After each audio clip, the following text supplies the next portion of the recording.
자, 그 그래프가 있는데요. 제가 여러분들 정근대사 저 수업할 때 제가 맨날 했던 얘기죠. 이렇게 그래프가 이 연표가 이렇게 나오면 문제 유형은 무조건 순서다. 순서.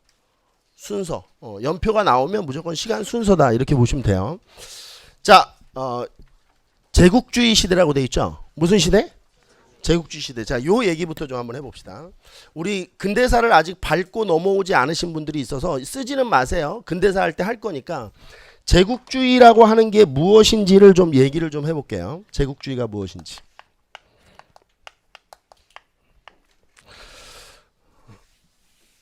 제국주의라고 하는 것은 기본적으로 이 독점 자본주의라는 이데올로기가 양산한 이데올로기예요. 그러니까 이데올로기끼리는 결합이 되거든요. 그래서 이게 독점 자본주의라고 하는 것이 만들어낸 겁니다. 그럼 독점 자본주의라는 것은 한마디로 뭐냐? 자본은 쌓이게 되면 옆으로 팽창해요. 이건 만고불변의 진리입니다. 그러니까 무슨 얘기냐면 1760년부터 이 영국의 산업혁명이 이제 시작이 되는데, 이 산업혁명도 영국 사람들은 그때 당시에 자기들은 산업혁명이라고 부르지 않았어요. 이건 이제 나중에 토인비라는 학자가 1760년부터 나타난 이 영국의 어떤 이 경제 상황의 변화를 뭐라고 부를까 하면서 산업혁명으로 부르자라고 정한 거예요. 근데 이 산업혁명은 이제 이 자본의 무한한 생산입니다. 그러니까 상품을 공장에서 막 찍어내는 거거든요. 그러면 이 찍어낸 물건을 팔 수 있는 시장이 필요하죠. 그러니까 영국만 가지고는 안 돼요. 그러니까 이제 팽창을 하게 됩니다. 다른 나라에게 이제 물건을 파는 거죠. 근데 물건을 다른 나라에게 팔 때 경쟁력을 가지고 물건을 사주세요 이러면 잘 안 사죠, 사람들이. 그러니까 식민 지배를 통해서 물건을 강압적으로 판매하는 거예요. 그러니까 이 자국의 어떤 자본 축적을 위해서 다른 나라를 희생시키는 거죠. 이거를 뭐라고 하냐면 배타적 민족주의라고 해요. 그러니까 자기 민족만 잘 살고 나머지는 죽는 거예요. 그래서 이 독점 자본주의와 배타적 민족주의가, 쓰지 마세요. 나중에 다 합니다. 이게 결합을 해서 제국주의라는 게 만들어져요. 근데 생각을 해보면 이 제국주의라고 하는 것은 결국 자본주의의 변형이거든요. 그래서 이 우리가 일제라고 하잖아요. 일제. 이게 일본 제국주의의 약자거든요. 일제시대라고 할 때 일본 제국주의 시대 이렇게 얘기하는 거거든요. 근데 제국주의라고 하는 것은 결국 자본주의의 변형이니까 자본주의를 막을 수 있는 강력한 이데올로기가 뭐예요? 그죠? 사회주의, 공산주의 이런 거죠. 정확히 얘기하면 공산주의라고 해야죠. 공산주의. 그래서 우리나라 독립운동가들 중에는 다수의 뭐가 끼어 있는 거예요? 공산주의자들이 끼어 있다. 이렇게 이해하시면 돼요. 그러면 우리는 여기 계신 분들은 저한테 이제 수업을 들으셔서 알겠지만 우리는 이제 이데올로기에 매몰되어 있는 구시대적 인간이 아니잖아요. 그러니까 우리는 공산주의도 좀 자세히 배워봅시다. 도대체 공산주의가 뭐길래 이 1920년대 30년대 우리나라의 독립운동가들이 여기에 이렇게 빠져 있었는지 그것도 좀 배워보고, 또 이제 이런 얘기하면 너는 첫 시간부터 공산주의냐? 이러지 마시고, 그런 거 하지 말라고 그랬죠. 그래서 이거를 이제 깰 수 있는 것들이 그 공산주의 이론을 가지고 우리가 좀 정리를 좀 해봐야 되고, 공산주의 이론을 가지고 정리해보는 게 아니고 공산주의자들에 대해서도 알아봐야 되는 거고, 또 이 제국주의 시대라고 하는 저기 쓴 이야기는 뭐냐면 이때는 일본뿐만이 아니라 다른 많은 서구 유럽 국가들이 제국주의 시대를 갔어요. 그러니까 그 길을 걸어갔기 때문에 일본이 눈치를 볼 필요가 없었다는 거예요. 일본이 다른 나라의 어떤 세계적 여론 이런 거에 눈치를 볼 필요가 없어요. 왜냐면 걔네들도 다 처먹고 있는 중이니까 걔네들도 정신없어. 그러니까 이제 일본은 우리나라를 통치하는데 어떠한 눈치도 보지 않고 그냥 막 처먹을 수 있는 그런 이 세계사적 분위기가 만들어져 있었다. 이렇게 보시면 되고, 그러다 보니까 일본은 이때 당시의 통치 방식이 어떠냐면 매우 강력한 통치 방식을 채택을 해요. 그리고 또 모르긴 몰라도 뭐 또 초반에 좀 이렇게 좀 겁도 주고 공포 분위기도 조성해서 그러니까 뭐 겁을 줘서 좀 이렇게 개기지 못하게 만들어 놓고 이런 분위기가 필요했겠죠, 좀. 제가 그 1사단 신교대 조교 출신인데요. 그 관광버스에서 이제 그 306 보충대, 의정부 306 보충대에서 이제 관광버스에 태워서 훈련소에 입소를 해요. 그러면 이제 앞에 조교들이 이 은색 선글라스를 끼고 빨간색 모자를 쓰고 이렇게 열중쇼를 하고 딱 그 관광버스를 아주 열렬히 환영해 주죠. 딱 이제 훈련병들이 들어오면, 근데 이제 저희 때의 경우, 지금은 안 그럴 거라고 봐요. 저희 때는 이 훈련소에서 어느 정도의 구타가 암묵적으로 허용됐었어요. 저희 시대에는. 그래서 이제 포차가 딱 그 저기 관광버스가 도착하면 조교들이 상병이죠. 상병이 탁 그 문이 열리자마자 탁 올라가지고 그 맨 앞에 있는 애 있죠. 걔를 때려요. 그래서 군대는 절대 앞에 쓰지 말라는 거예요. 걔를 이렇게 팍 때리잖아요. 그리고 이 씨발 소풍 왔어? 이러면 빨리 안 기어내려? 이러잖아요. 그럼 애들이 막 창문을 열고 뛰어내려요. 앞으로 나오지도 못하고 겁에 질려가지고. 그러니까 이게 이제 어떤 효과가 있냐면 공포 분위기를 조성하면 말을 잘 듣는 인간을 만들죠. 그리고 이제 앞으로도 공부하면서 이런 얘기 하겠지만 일본이 만들어낸 얘기 중에서 가장 열받는 얘기 중에 조선인과 여자들은 두들겨 패면 말을 잘 듣는다. 이런 말이 이때부터 나온 거예요. 이 10년대. 실제로 일본인들이 만들어낸 얘기입니다. 조선인과 기집년들은 잘 패면 말을 잘 듣는다. 무단통치예요. 이 무자가 무슨 무자겠어요? 싸울 무력 무자예요. 그러니까 두들겨 패는 겁니다.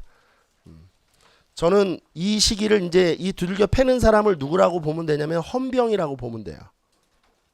헌병들이 이렇게 두들겨 패고 다녔던 겁니다. 그러니까 경찰 업무를 누가 맡는 거냐면 헌병들이 맡아요. 헌병들이. 근데 우리 군대 갔다 오신 분들은 또 아실 텐데 헌병은 군인 경찰이죠. 그럼 아무래도 이 군인 경찰은 이 정도가 어때요? 아주 세죠. 셉니다. 뭐 이게 주머니에 호주머니에 이렇게 손만 넣고 가도 맞아요. 헌병한테. 실제로. 입수 보행하게 돼 있어? 뭐 이러면서 때리거든요. 그렇지, 안 돼 있지. 군인은 입수 보행이 안 돼. 뭐 그렇게 때리는 거거든. 깡패 새끼라고 보시면 돼요. 이게 이제 말은 헌병인데 그냥 우리가 볼 때는 어떤 애들하고 똑같아요. 깡패 새끼들이죠. 깡패 새끼들이 이유 이씨 때려요, 없이 때려요? 그 이유 없이 때리죠, 깡패들은. 깡패들은 사람은 이유 없이 때려요. 지나가다가 너 눈이 마음에 안 들어, 나 쳐다본 거 아니야? 막 이러고 때리죠. 그 당시의 분위기가 이렇다는 거예요.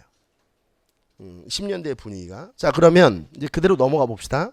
자, 이 세계사적 분위기를 잘 알아야 돼요. 일본이 이렇게 깡패처럼 우리를 때렸던 이유는 이 시대적 분위기가 어땠다는 거예요? 제국주의 시대였다는 거예요. 그러니까 일본뿐만이 아니라 다른 많은 나라들이 제국주의의 길을 걷고 있었기 때문에 전혀 눈치 볼 이유가 없었다라는 거죠. 자, 이 제국주의 시대가 이제 서서히 이제 바뀌는 상황이에요. 자, 1917년에 여러분들은 이제 소련 탄생이라고 되어 있는데 바꾸지 마세요. 전혀 상관없어요. 안 돼 있어요? 쓰세요. 죄송해요. 여기다 동그라미를 쳐서 일로 빼가지고 1917년 러시아 혁명이라고 좀 쓰세요. 러시아 혁명.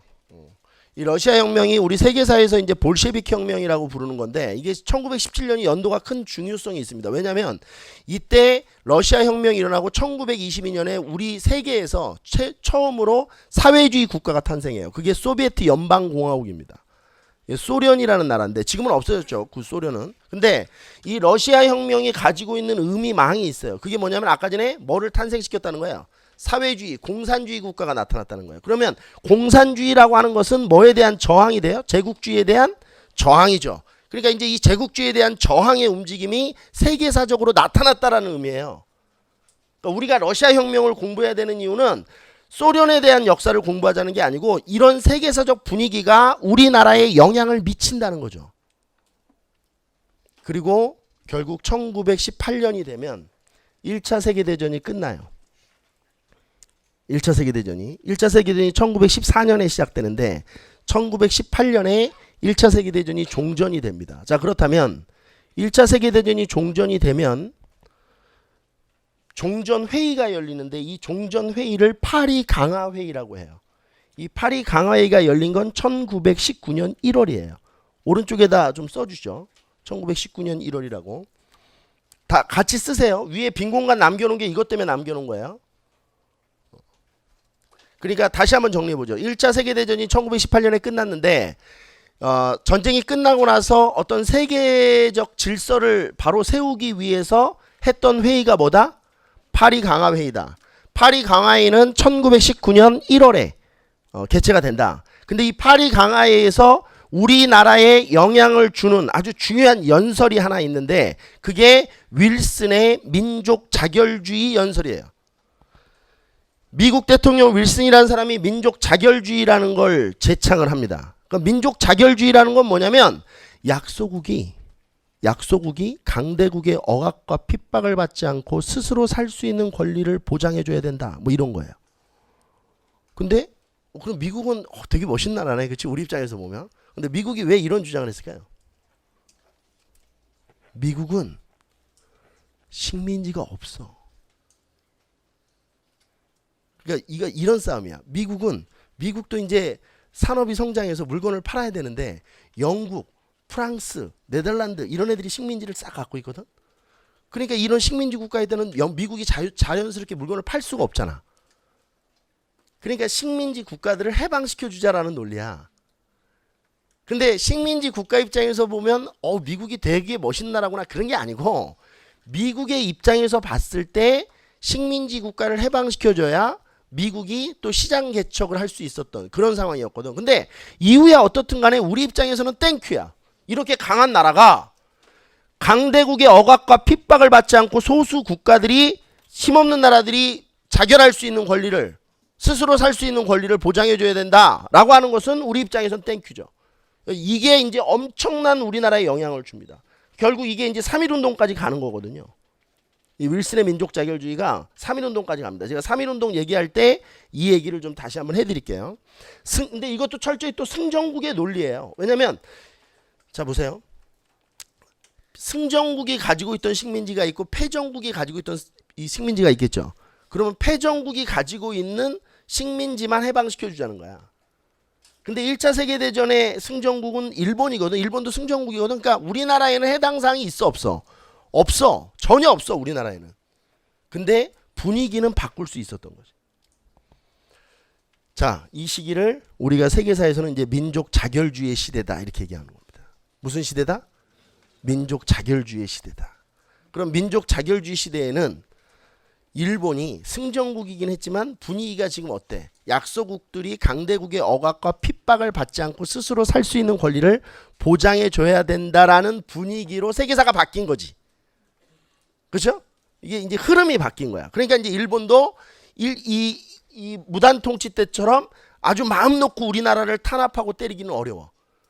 그리고 그 이유는 3.1운동이 일어나면서 더 그래졌어. 3.1운동 때 일본이 엄청난 탄압을 하거든요. 그러면서 세계 여론이 안 좋아져요. 아, 저렇게까지 사람을 때리는 거는 좀 그렇지 않나? 라는 분위기가 만들어진 거죠. 그래서 3.1운동을 요 가운데다 놓는 거예요. 그리고 이제 요 시기는 뭘로 바뀌냐면 문화통치로 바뀝니다. 그러면 일본이 문화통치라는 것은 문화적으로 통치한다 이런 얘기예요. 그러니까 잘 해준다 이런 얘기거든요. 근데 말도 안 되는 얘기죠. 그러니까 이건 세계적인 질서 때문에 눈치 때문에 이렇게 한 거고 내부적으로는 어떻게 하겠어요? 더 잔인해지죠. 그리고 일본은 이런 걸 느꼈어요. 3.1운동을 보면서 아, 이 조선이라는 나라가 쉽지 않구나. 그냥 때려서 말을 듣게 하려고 했는데 야, 이게 거의 10년 가까이 이렇게 쳐 때렸는데도 이런 저항이 일어나는구나. 그럼 일본 사람들 입장에서도 아, 뭔가 좀 이 난이도가 있는 통치 방식을 세워야 되겠다. 그래서 이제 바뀐 게 문화 통치예요. 그러니까 겉으로는 잘해주고 안에서는 이제 죽여버리는 거죠. 외부적으로는 잘해주는 거야. 근데 안에서는 다 죽여버리는 거죠. 이게 민족 분열 통치예요. 민족 분열 통치. 우리 민족을 뭐 시키는 거예요? 분열시키는데 민족을 분열시키려면 뭐 해주는 사람들이 있어야 돼요. 잘해주는 사람들이 생겨야 돼요. 일본이 잘해주는 사람을 선정해서 아주 잘해주죠.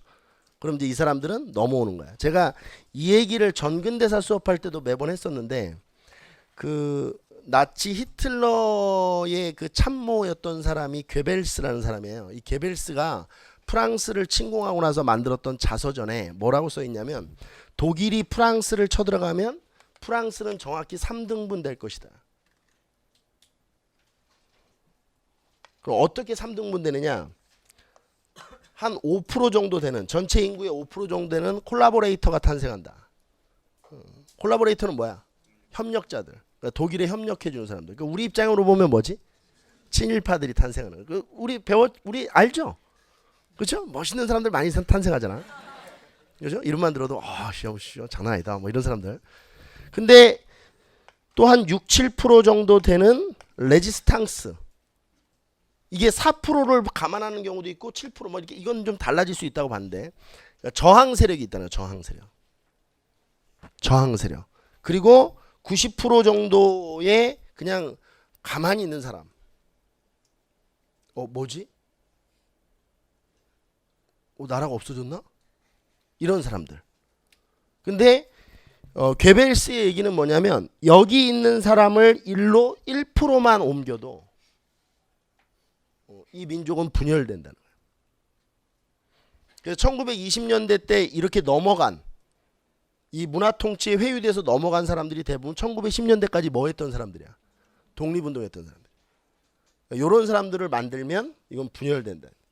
대표적인 게 이광수지. 이광수 이런 애들이 바로 저 통치에 넘어간 거야. 그리고 그럼 잘 생각해 보면 이걸 잘해주는 거는 우리나라를 진정성 있게 잘해주려고 잘해주는 게 아니고 뭐 때문에 잘해주는 거야? 분열시키려고, 이간시키려고 이렇게 잘해주는 거죠. 그럼 이걸 정리해 보면 사기꾼이라고 볼 수 있는 거야. 이런 거 사기치는 거지. 여러분도 사기치는 사람 사기 당해봤어요? 난 당해봤는데 내가 주식만 사면 상장이 폐지돼요. 소개시켜준 새끼가 있거든요. 그래서 지금 한국에 안 사는데 그 새끼는 그렇게 잘하더라고. 나이테 그렇게 잘하더라고. 고향도 울진이래요. 서울에서 고향이 울진인 사람 만나기가 쉽지 않거든요. 그렇게 잘하더라고. 나이테 술 한잔 먹더니 그냥 형이라고 해도 돼요? 뭐 이러면서. 그래서 그러세요? 그래가지고 홀라당 말아먹은 거야. 사기꾼의 접근 방법 뭐야? 둘도 없어. 왜 지금 만났나 이런 사람을 막 이렇게 착각하게 만들지. 내가 이 사람을 좀 일찍 만났으면 내가 더 좋아졌을 텐데 이런 생각을 하게끔 만들어. 그리고 애가 눈이 맑아. 내가 사람 눈 보면 거의 알거든 내가. 근데 이게 눈을 보고 있으면 눈이 맑아. 그래서 당한 거야. 이때 당시에 총독 이름이 사이또입니다. 라인 맞춰서 외우시라고요. 사기꾼, 사이또, 사사 이렇게 사기꾼, 사이또 이렇게 외우시면 돼요. 자, 그리고 이제 이쪽으로 이렇게 문화 통치가 전개되고 있던 상황에서 어떤 일이 발생되는지 한번 봅시다. 29년에 세계 대공황이 일어나요. 그래서 끝모르고 성장하던 일본의 경제가 추락하기 시작합니다. 실제로 일본이 여기 1914년부터 1926년 7년까지 일본의 경제 성장률이 18%에서 22%대예요. 일본의 경제 성장이 18%에서 22%대 경제 성장률이 일어나요. 이때 일본이. 그러니까 끝모르고 성장하는 거죠. 특히 1차 세계대전 때 일본이 엄청난 전쟁 물자를 판매하면서 진짜 돈이 콧구멍에 공기처럼 들어와요. 일본에. 그러고 났는데 이제 경제 공황이 딱 터지니까 일본이 휘청거리기 시작하는 거예요. 여러분도 알죠? 이렇게 쫙 올라가다가 휘청거리기 시작하면 이게 높이 올라간 만큼 그 공포가 더 커져요. 그러니까 조금 올라갔을 때 휘청거리면 만회가 되거든요. 근데 끝모르고 올라가다가 휘청거리면 이 공포감이 엄청나거든요. 그래서 일본 경제가 이제 휘청거리니까 정치가 바로 혼란스러워져요. 우리 경제가 안 좋으면 우리도 항상 얘기하잖아요. 저기 계신 분이 잘못해가지고 나라 경제가 이 모양이다. 뭐 이런 얘기 맨날 하지 않습니까? 일본도 똑같아요. 세계도 다 똑같아. 일본에서 군부 쿠데타가 일어납니다.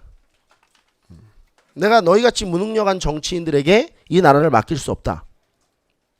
일본을 좀 새로운 나라로 만들겠다라고 해서 군부 쿠데타가 일어나요.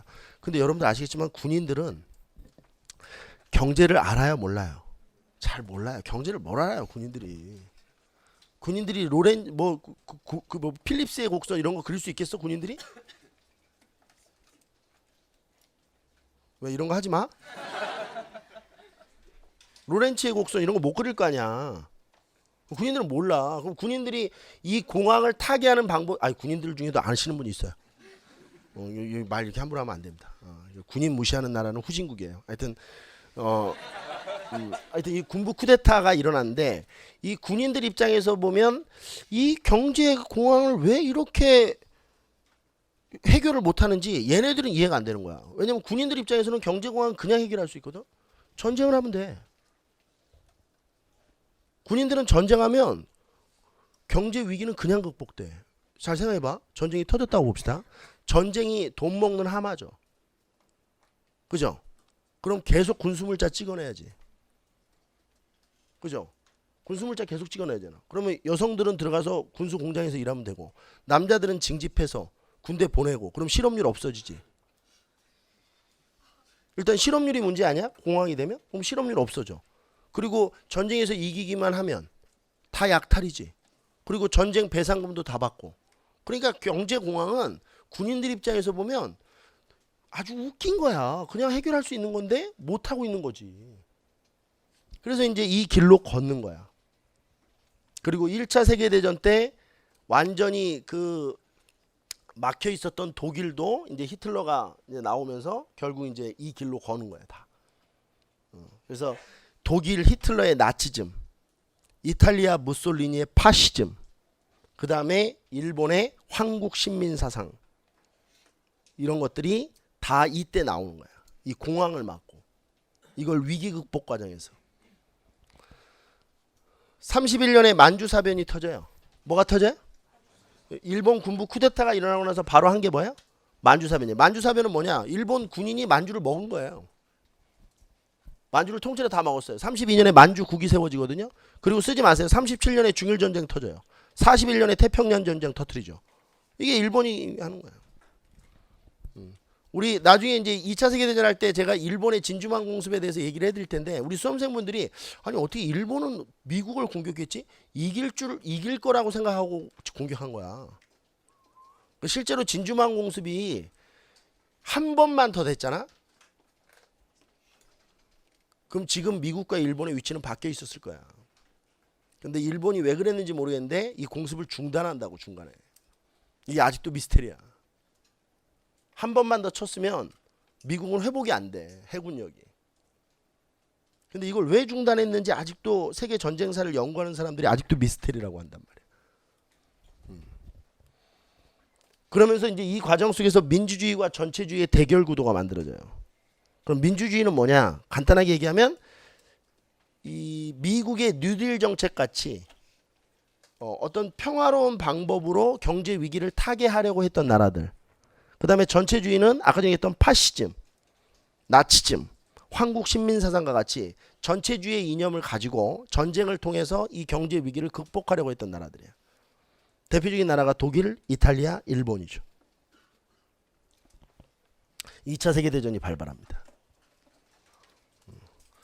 여러분들 아시겠지만 세계대전은 다 뭐 때문에 일어나는 거예요? 돈 때문에 일어나요. 돈. 세계대전은 다 돈 때문에 일어나요. 일본은 전쟁 중이에요. 일본은 뭐 중? 전쟁 중이다. 이것도 무슨 말인지 이해되죠? 일본은 전쟁 중일 때 이제 우리나라의 통치 방식이 어떻게 됐냐면 민족 말살 통치입니다. 자, 다시 한번. 무슨 통치? 근데 제가 수업할 때 항상 하는 얘기 있죠. 민족 말살 통치를 외우지 말고 왜 민족 말살 통치를 하려고 했을까가 중요한 거야. 일본은 뭐 중요해? 자, 그러면 우리 조선인들을, 한국인들을 일본 전쟁에 동원시켜야지. 근데 만약 한국인들이 일본이 전쟁하는데 와, 일본이 전쟁하는구나 이러고 있으면 동원이 돼, 안 돼? 한국 사람들이 어떻게 생각을 해야 돼? 우리가 전쟁하는구나. 우리. 그러니까 일본인과 한국인을 어떻게 하는 거야? 하나로 만드는. 이게 이제 그 유명한 일선동조론 내선일체 사상이야. 내지인과 조선인을 하나로 만드는 거지. 일선동조. 일본과 조선은 원래부터 뭐가 같아? 조상이 같아. 이게 이제 하나로 만드는 작업들을 하는 거야. 그래야 조선인들이 의지를 가지고 어디에 뛰어들어? 전쟁에 참여하지. 그래서 결국 민족을 말살시켜야 되는 거야. 그러니까 조선인들이 더 이상 조선인이라는 생각을 하지 못하도록. 그럼 여러분들 다 알겠지만 조선인이 조선인이라는 생각을 하지 못하도록 만드는 가장 강력한 방법이 뭔지 알아? 역사 안 가르치면 돼. 역사. 이 역사가 문제거든. 씨발 이게 한국사가 문제인 거야. 이걸 배워가지고 이상해지는 거야. 웃으라고 한 얘긴데 이걸 배워가지고 이상해지는 거야. 했더니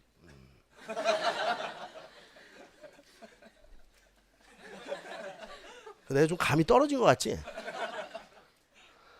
그러니까 민족을 말살시키는 이유 자체를 다시 한번 생각해 봅시다. 일본이 전쟁에 조선인들을 동원시키고 싶은데 조선인이 조선인이라는 생각을 가지고 있으면 동원이 잘 안 돼.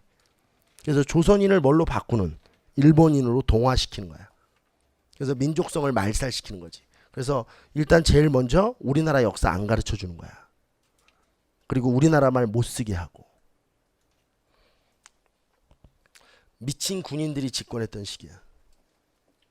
이때는 미친 군인. 그래서 이름이 미나미야. 사사 미미. 하지마 이런 거. 사기꾼 사이또 미친 군인 미나미. 그리고 이 총독의 이름들은 사료에서 나오면 아 미나미 이렇게 나오면 아하 미친 군인. 사이또 이러면 아 사기꾼. 이렇게 해서 찾아서 쓰시면 됩니다.